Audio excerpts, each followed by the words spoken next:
Uma imagem que vai ser difícil de apagar é a do fogo que destruiu o Museu Nacional no Rio de Janeiro no domingo. O governo tenta agora tomar medidas para reconstruir o museu. O presidente Michel Temer fez agora pela manhã uma reunião para tratar do assunto. E nós voltamos a falar ao vivo aqui no nosso telão com a repórter Carolina Chaves, que tem mais informações, né, Carol? Isso mesmo, Rafaela. Olha, a reunião do presidente Michel Temer é com vários representantes de vários setores, entre eles os ministros da Educação, da Cultura e do Planejamento, que podem ajudar nessa reconstrução do museu. Temer também se reuniu com presidentes dos bancos do Brasil, Caixa Econômica Federal e também BNDES. Em junho foi anunciado um patrocínio de quase 22 milhões de reais para a cultura. E o ministro da pasta alertou sobre dar mais atenção ao patrimônio nacional. O Ministério Público Federal também lamentou o ocorrido e pediu investigação para apurar as responsabilidades pelos danos ao prédio e ao acervo. Outras autoridades também lamentaram a perda irreparável de grande parte do acervo. O fogo começou pouco depois do fechamento para visitantes. Vamos ver agora na reportagem.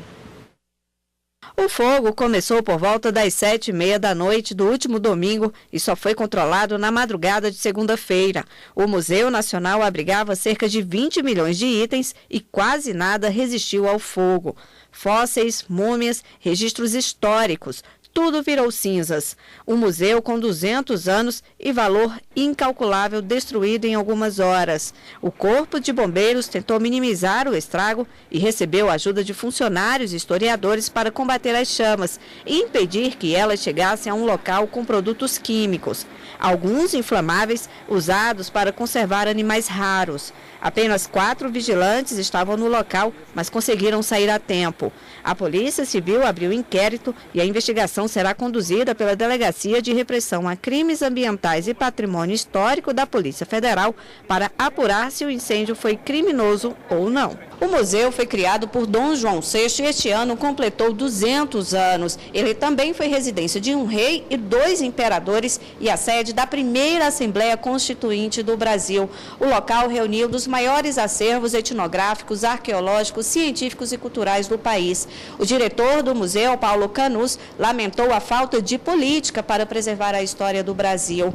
O museu também foi afetado pela crise financeira do Rio de Janeiro, que este ano fez uma vaquinha virtual para arrecadar R$100 mil e reabrir uma das salas mais importantes do museu, onde estava o primeiro dinossauro de grande porte montado no Brasil.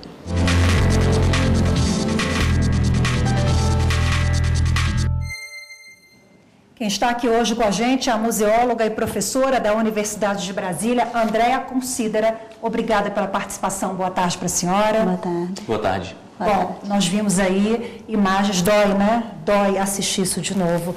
Um acervo fantástico que foi transformado em cinzas. O Brasil, ele não valoriza a sua história, doutora? Olha, aí tem 2 questões que eu acho que são muito importantes da gente estar trabalhando. Primeiro, que quando a gente fala, associa a imagem do museu à imagem de história, dá sempre a impressão que o museu ele preserva o passado. Né? E não é o passado que ele preserva. A gente entende as instituições museais como instituições do presente. Então, esse acervo, na verdade, o significado dele não é apenas um significado de manutenção de uma memória, é um significado do que a gente pode construir daqui para frente, enquanto sociedade, enquanto pensamento, e no caso específico desse museu, enquanto ciência.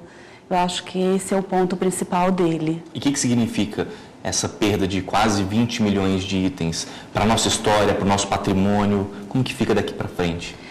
Olha, não é só a perda de 20 milhões de itens.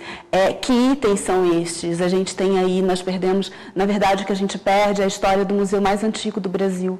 Né? Pelo menos 100 anos de acervos museológicos estão perdidos, porque se a gente pensar na sequência histórica, esse museu é de 1818, né? O acervo dele, em parte, tem muitos objetos que são anteriores a esta época, como, por exemplo, o crânio de Luzia é anterior a esse período, E, na verdade, nós estamos perdendo toda uma possibilidade de um futuro em pesquisas, em materiais que nós não teremos mais, eles são totalmente insubstituíveis. Agora, definitivamente o Brasil não é referência, né, na conservação da sua história, sobretudo em museus, né? O que falta para a gente avançar nessa área? Políticas públicas, ou agora ficou alerta, né, com essa tragédia toda? A questão é que eu não fico alerta, na verdade. O que fica não fica, né? Nós temos a ausência agora de todo esse patrimônio. Mas uma reflexão para que novas tragédias em outros museus do país não venham a se repetir, né? Pelo menos essa reflexão. Essa reflexão é muito importante, porque essa situação da falta de recursos, falta de funcionários com incentivos, com boa formação, com condições de exercer o seu trabalho com funcionários adequados às necessidades das instituições, em número suficiente, uma atenção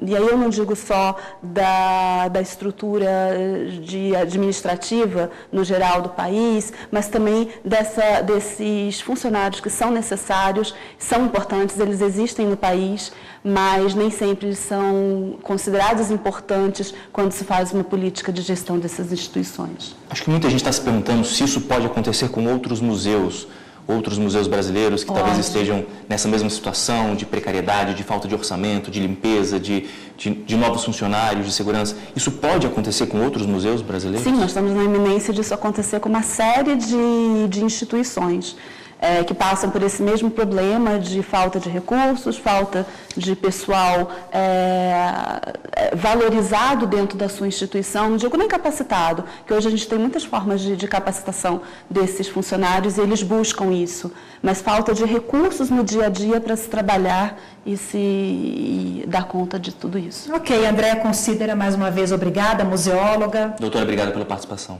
Obrigada. Boa tarde.